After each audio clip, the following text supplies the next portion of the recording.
the talent that they have, that ceased to exist by half. And you have to invest more in retraining them. Second thought, identification of talent is child's play, HR's play. We all feel, I can identify talent. I'm very smart. Being into HR for the past couple of years, I can do that very, very quickly. But the question here arises is, how do you define talent? Here, HR fraternity need to define what do they mean by talent. Is it the skill set that we're talking of? Is it the competencies that we're talking of? How do you define? There needs to be a workable and operational definition for your own organization. Are we trying to source from talent markets? I tried to coin the term talent markets wherein the job portals who are providing jobs or somebody who's referring their friends, relatives for the jobs, that is the job market. And like any consumables, we look for a shortcut that I need to go to that market and shop an employee for myself. But where is the supply coming from? As Mr. Muralidharan, he has talked of, that employability or people who can be recruited, the percentage is low. But we all are looking at our stage into that talent market. And who is producing talent in the market? Mr. Pillai talked of that if I train or invest in training and he leaves the organization, what? And then we go in for practices like bonds. We want to hook the employee to the organization, we want him to stay back, but HR fraternity, if somebody has decided to leave, he will leave. Now, investment in talent is something which should be done more often, irrespective of whether the employee stays and gives you back or whether he leaves. Third one, benchmarking best practices. Best practices, what is it? One of my friends wanted to start up an IT company, and he said to me, I am looking at TCS, I'm looking at Wipro, I'm looking at Infosys. Fine. I said, can you build the culture that they have over a couple of months? No, you cannot. What best practices are we talking of?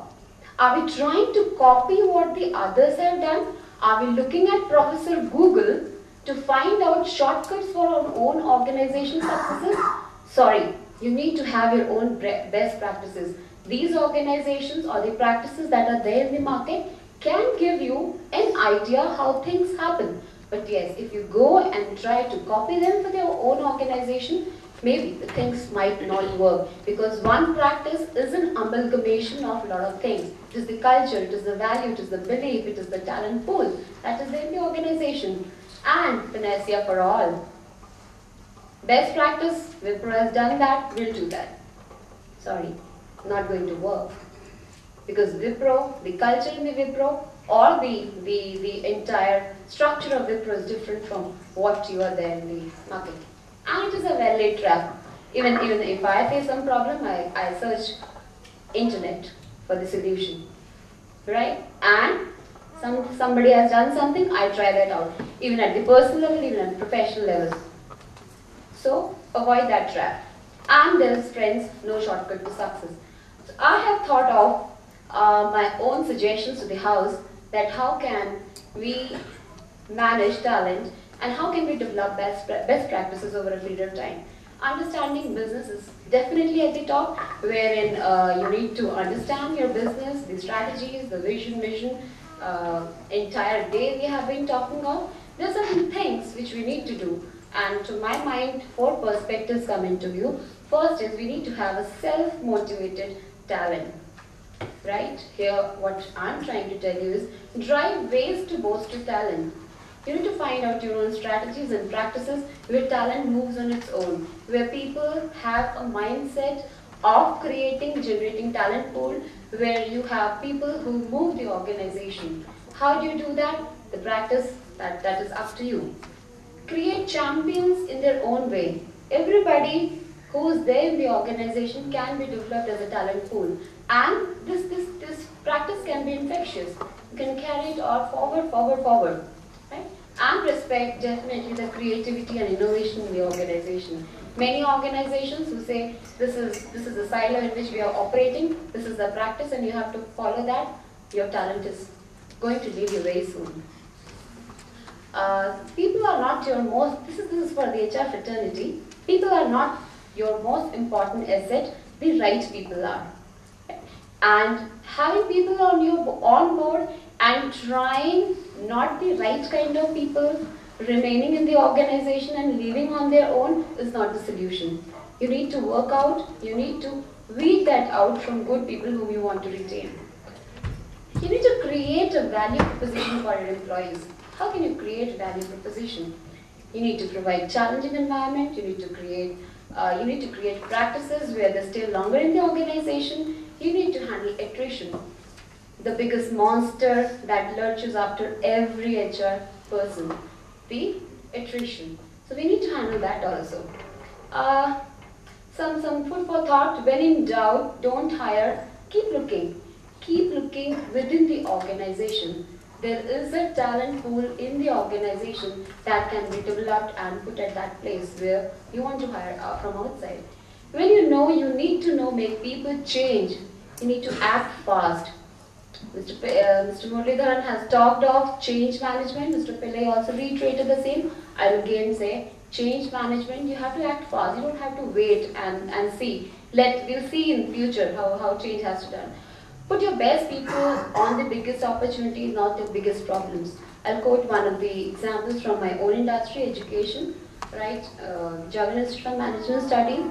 What happens is, we as a team participate in decision making. We are not given targets.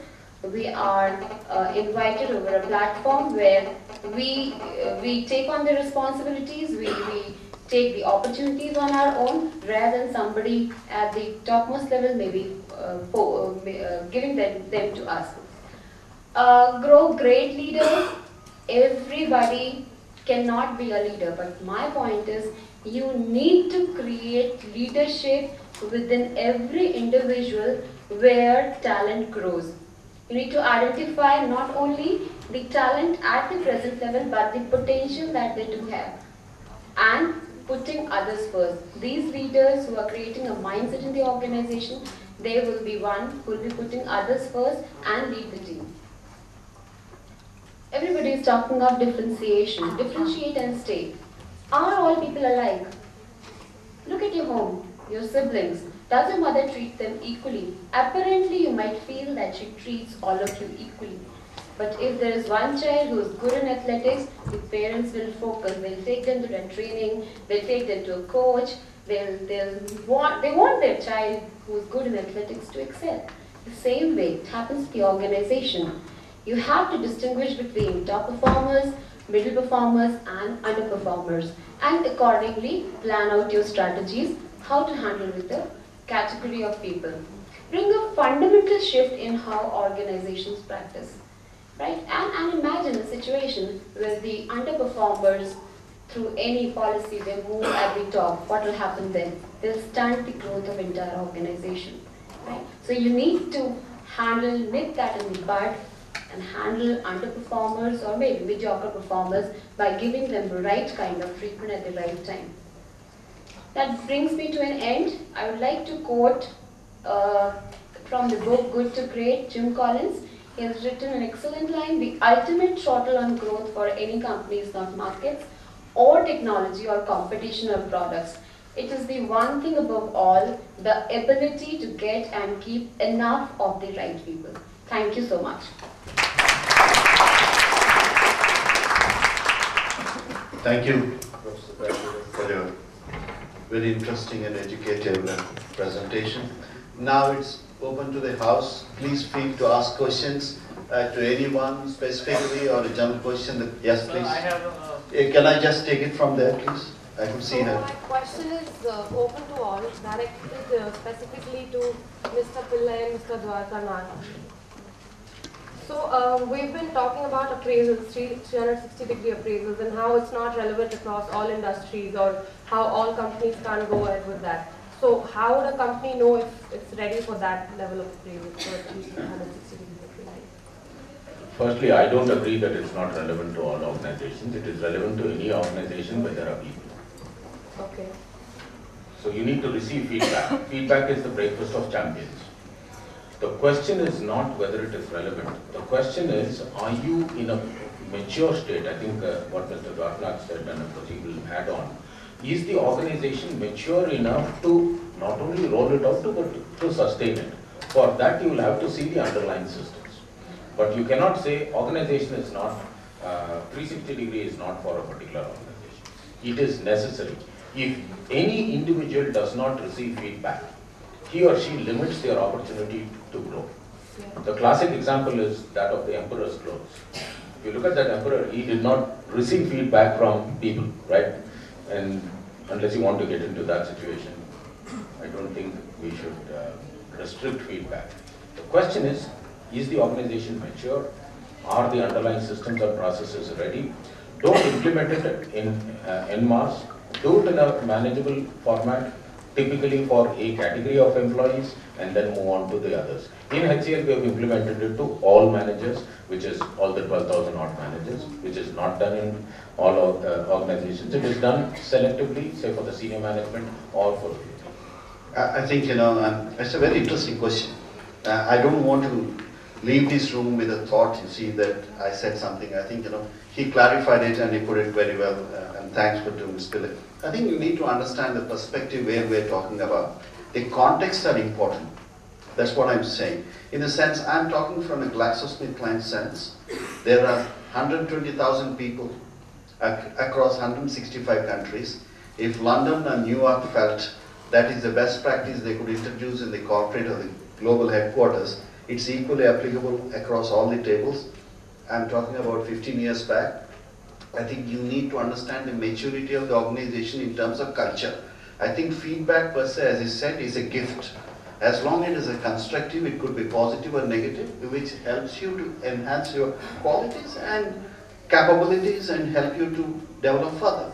There's no question about it. I think we're talking specifically about a process which is reckoned as a best practice. I think you need to be careful just not carrying that label. When you say 360, is your company matured enough? Your subordinates, when we introduced in GSK, we didn't want to introduce at all levels, and they wanted to introduce at levels. We did the pilot, and the junior management was very afraid. Some, whether it's maintained confidential, how can I give a feedback about my boss is accepted. I'm talking about 15 years back. Similarly, a vendor, if you're engaging in a consulting firm, if that fellow gives a feedback, and is it meant confidential, next time will he get the contract renewed or not? I mean, these are issues. I think, what is, you need to have that maturity. The moment you see as a gift, it's a good process, it will work. And secondly, the point, which is also highlighted, what I'm trying to say is a context I've taken as an example. Don't introduce as a best practice and make it fail. Yeah. I think, you need to apply to the right kind of people, right time. You need not be across the entire organization. You are the best people to judge that, see that, you have that climate. That's what it is. Thank you. Can I also add something? I'm talking about from an entrepreneur point of view. We have about 1,000 employees and we ask the same question. I think to me, when we asked, when are we ready to implement 360 degrees, the question was always on what are we going to do about the feedback? Because feedback giving is very easy. If you have consistently the same feedback come to 4 years on the same person, and he publishes that information, it means he's not changing, right? So the question is, and changing behaviors are very difficult. Ratnak will agree with me, everybody in the panel will agree with me, changing behaviors are very difficult. It's very easy to receive it, to do something about it is difficult. So my opinion, in our company, when we are trying to implement it, we're looking at what are the infrastructure or the resources we want to provide. Are you going to provide an executive coach? Are you going to provide some support system for that employee when he gets a feedback to do something about it? To me, that's a critical standpoint. The second standpoint is, most of the time, like he said correctly, CEOs have no fear of sharing their feedback because they're CEOs. Owners don't care. They are very happy. In my company, I am the first person to initiate all HR initiative. The problem comes in certain set of employees who are vulnerable.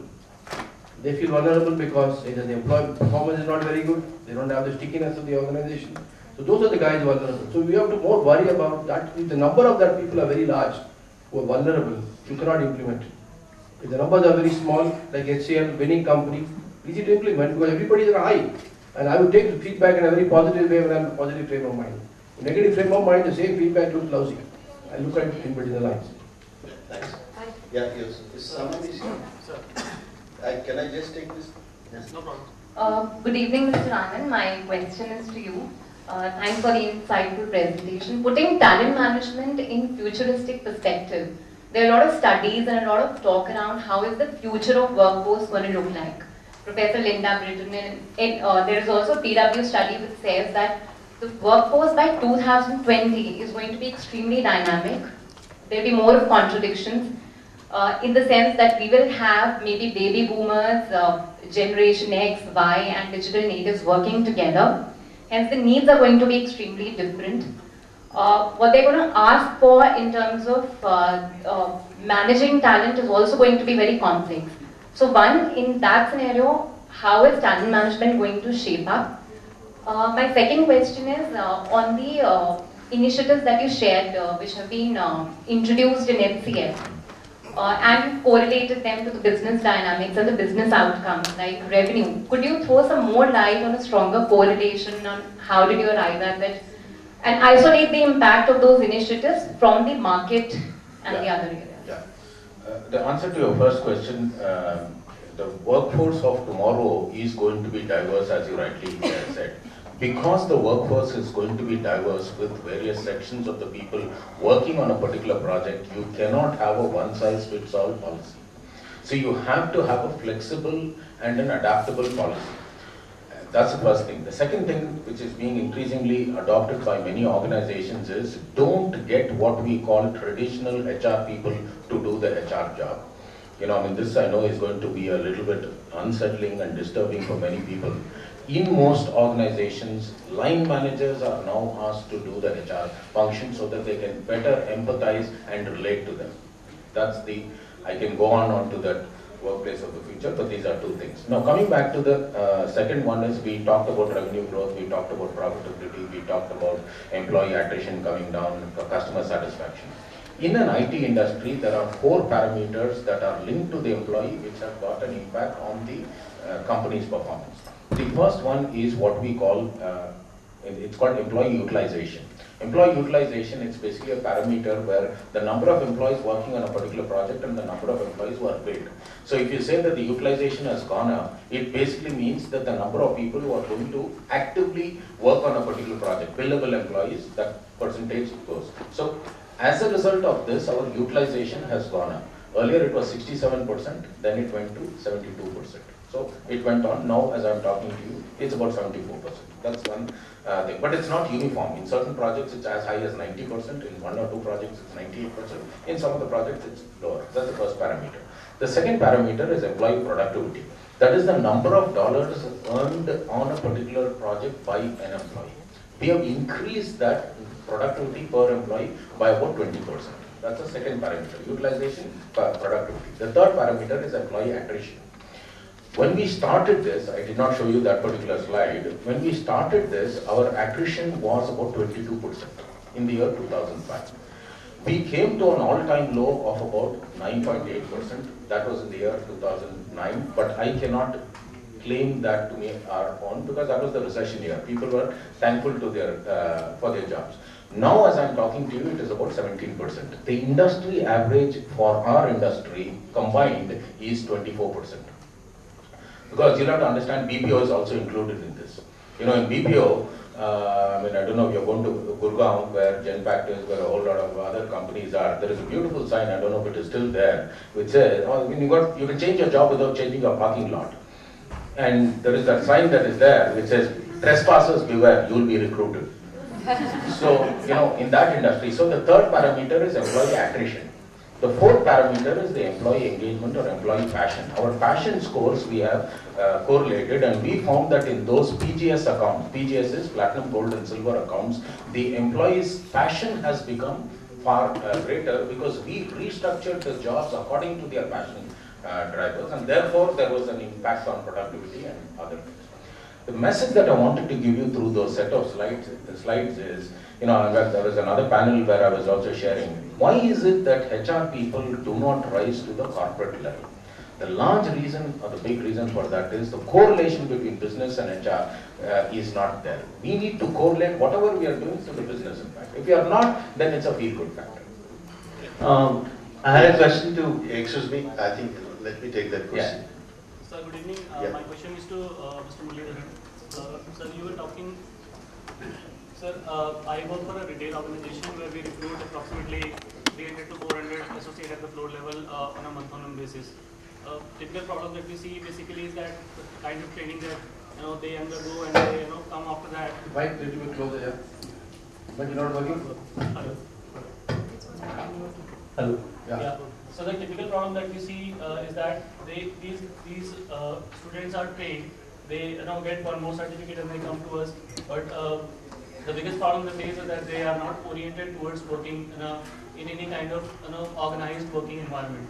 They come up with they have got their BA degree or MA degrees and all, and then they get one more certificate of computer or something like this.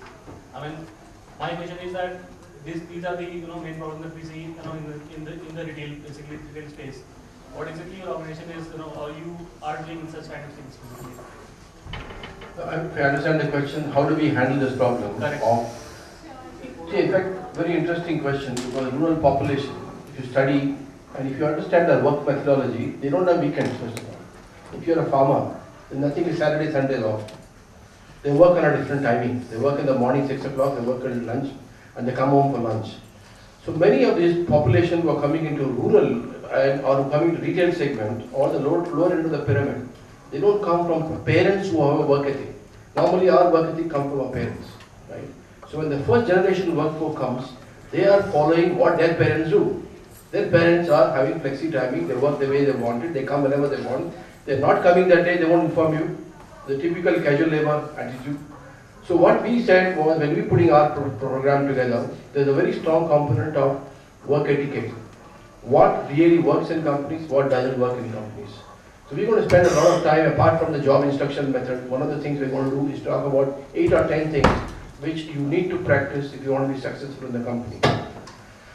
Second aspect of retail, specifically we found that many of the girls, especially in retail segment, they come from poor segment, and unfortunately retail is in upmarket locations. The customers are well off. So they're trying to ape the customer in terms of their look. They want to buy perfumes and they spend more money than what they earn, and with the result they run away. So many of them are on debt. Many of the training programs which are aimed at the rural poor who came into the urban markets, into the retail segment, there's not much of thought has been given to how do they save money, how much money they will save, and if they don't save money, they're going to borrow, they're going to run away. So there's an issue of retention, there's an issue of social milieu from they come from, but both have to be attacked largely, partly from compensation end and from the end of training. Hi, Excuse me. here actually, just a quick question. Yes, the last question need to be very brief and precise. Actually, it's to Mr. Muralidharan. My question is, I mean, looking at your profile, you're from IIT and IIM Ahmedabad, and really a big congratulations on such a big initiative. My question is, you see, as the work that your company or the group is doing is brilliant, but there is a need for it to become a national movement, because I completely relate to the whole idea firstly. But it's not, and as much as even kids are talking about corruption today, which is extremely negative, and these are the positive things that people should actually be talking about, and as I said, in a national movement way. What do you think are the biggest catalysts for this kind of movement to really take speed? Because it is going to hit India sometime or the other. I mean, it already is, which is unemployable youth. How do you see, what do you think are the biggest factors in the next decade, or probably even 5 years, for this to become a national movement? I think there are two factors which make any national movement in the country. One is Mr. Arnab Goswami. He's something today a national movement. Whatever he says, everybody listens to him. I don't know why, but television and media makes the biggest impact on society now. I think there's no doubt about it. The second is the corporate sector has to embrace this issue. The moment you see people talk about reservation for corporations, CIA objected to it, we won't give 5% reservation. We don't want reservation, we don't want non-meritorious students. If the corporate sector thinks it's they can co-create talent. They do not create talent on their own. They can co-create talent. I think these two factors will change our future. Thank you. On behalf of all of you, I would like to thank the panelists for excellent presentations and for asking questions, and for all of you for hearing patiently them and asking some questions. Sorry, due to paucity of time, we need to wrap it up. I will not take more than 2 minutes, I promised, as we close it at 6 o'clock. Thank you very much, Murli. Thank you, Mr. Ray, and thank you, Professor Dimo. And thanks, NHRD, for organizing this. I think I would just like to, I'm not making an attempt, it's foolhardy on my part, try to make it, which I'm not capable of doing it, what they've said here. But I think it's important, three aspects which I said. I think when you're talking about the retention, I don't think you can think about in terms of cradle to grave scenarios. I mean, I spent 30 years and Mr. Anand Naik of ITC spending in one company 38 years. Those things do not happen. And I don't think you can expect that. But I think as a HR professionals, you need to be role models. I mean, from my experience, I see the number of attritions takes place. We talk about attrition, we talk about retention strategy, and it is mostly you find in HR the change of jobs. I think, that's one aspect we have to bear in mind. And secondly, walk the talk. I mean, if you keep changing, how can you keep telling, you stay in this company for long? I find it very difficult. That's number one. And secondly, I think, it's important, we understand that right people are important.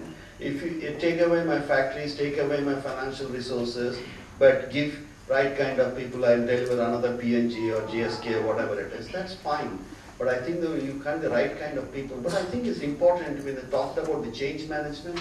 I think what has been said, as a research, to put it succinctly in one word, what is the difference between a leader and manager? I don't want to get into it. We can start talking the whole day. But I think, a person who can cope up with change. I think change is more important. Change is constant. Change is dynamic. I mean, if I started my career in 1970 and what today in 2011, you can just imagine how you need to adapt to the change. I think as long as you change, I think the rest is all taken care of. I think change is management. Unfortunately, we don't embrace the change, especially in HR profession. I think Ms. Pillai has raised a very important point. I don't want to end it with a disappointing note. You have a great future. If business line managers take the HR role, you take more strategic roles. There's plenty of opportunities. These debates are going on right from the day I started my career, where HR will survive or not. It will survive forever as long as you're human beings in this planet and Earth. I think the most important aspect here is how you can add value to the business. I think that's very important, the point which Ms. Pillai also made, what Murli has made, and the fellow panelists have made. If you don't keep scoring, you're just practicing. I think, this is where you can add value. I think the important aspect, I don't have to say, I don't want to sound bookish or a professor, but I think you need to read the book again, HR Value Proposition by Deva Rich. I think what he talks about the valid test. How do you make your customers, the point, employees first or customers first, the factory minds, HR can make people be motivated. Working in a max group of companies, if you may have a great clinicians in the company, you may have a great surgeons, but I don't have the right kind of receptionist who receives the patients and who settles their bills, I will not get business after some time. What is it important? This is where you need to manage from Mali to Malik. This is where you need to have the bandwidth to manage different kinds of people. No organization can survive only on few people. I think leadership at all levels. I think we tend to see that it's only one segment we need to look. It is not so. Especially when you are in the business of service. I think, if you don't motivate your stewards in the airport, air hostess in the aircraft, you may have great aircrafts. Doesn't matter. You will not survive for long. I think it's important that how do you keep you engaged. This is where compensation is important, culture of the organization important, you need to have a good leadership and all is a host of factors which everybody is aware, we don't have to talk about it. But what I consider is psychic income, which is more important, that emotional glue with an organization takes place beyond the salaries. There are a number of companies who are not the highest paid, but they are able to retain and sustain the people. How? This is the emotional glue, what you call. I mean, I just want to end it up saying what I mean emotional glue. I may say a very micro example. Many years back, I was in Patna. I was addressing a town hall meeting of Glaxo sales reps. It's a big business there. And one of the questions they've asked me, said they had only one issue. They raised with me, said, please look into our job titles. I thought they'll ask about salary or incentive. I said, tell me what's your job title? He said, we are all young, we are doing extremely well, we are very proud of this company and would like to work with this company, but we want to get married and my parents are looking for alliances, we are not getting because we don't have a good job title. Okay, I looked at it, what is the job title? It's sales reps. Okay, we made it sales officer. I mean, I said, the point is, I mean, it sounds very simple, silly, but I think, you need to understand what is the person's customized. This is also different types of marketing. That emotional glue, one size fits all, as I said, doesn't work beyond a point. This is where we have to spend time, not only directly through our business leaders, through business managers, through line functions. Then you can deliver what you achieve. So I think, we can keep talking about it, but thank you very much, sir. Thank you very much for being here. I think while concluding, I said, please remember there are 4 kinds of people. People who do not know what's happening, people who watch things happening, but people to whom things happen. But distinguished minority are those who make things happen. Let us hope that we are in that category. Thank you very much.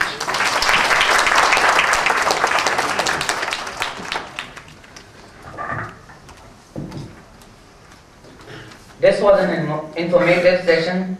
Thank you, panelists, for your valuable inputs.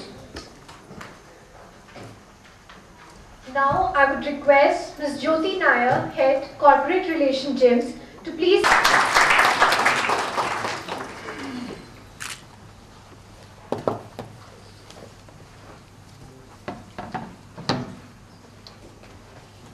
Mr. P. Dwarkanath.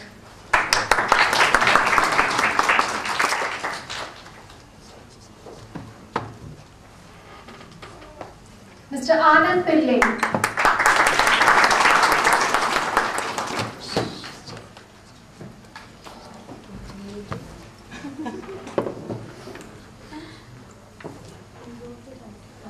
Ms. Pratima Daipuria.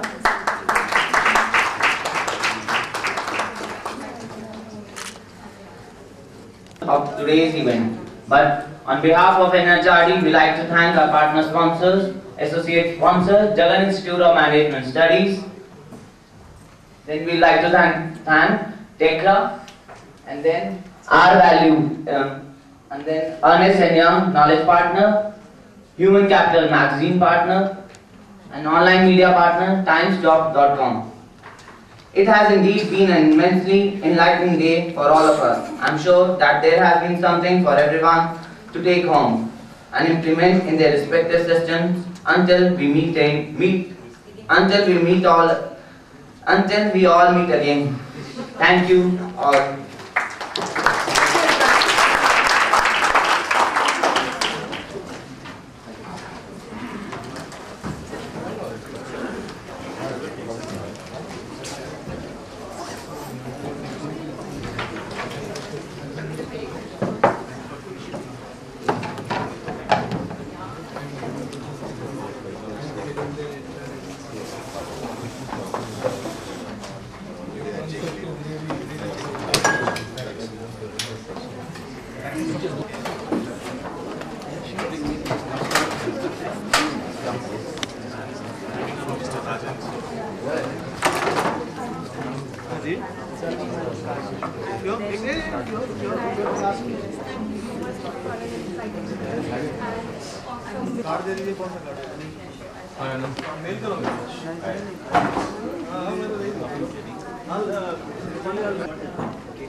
Presentation, sir. We'll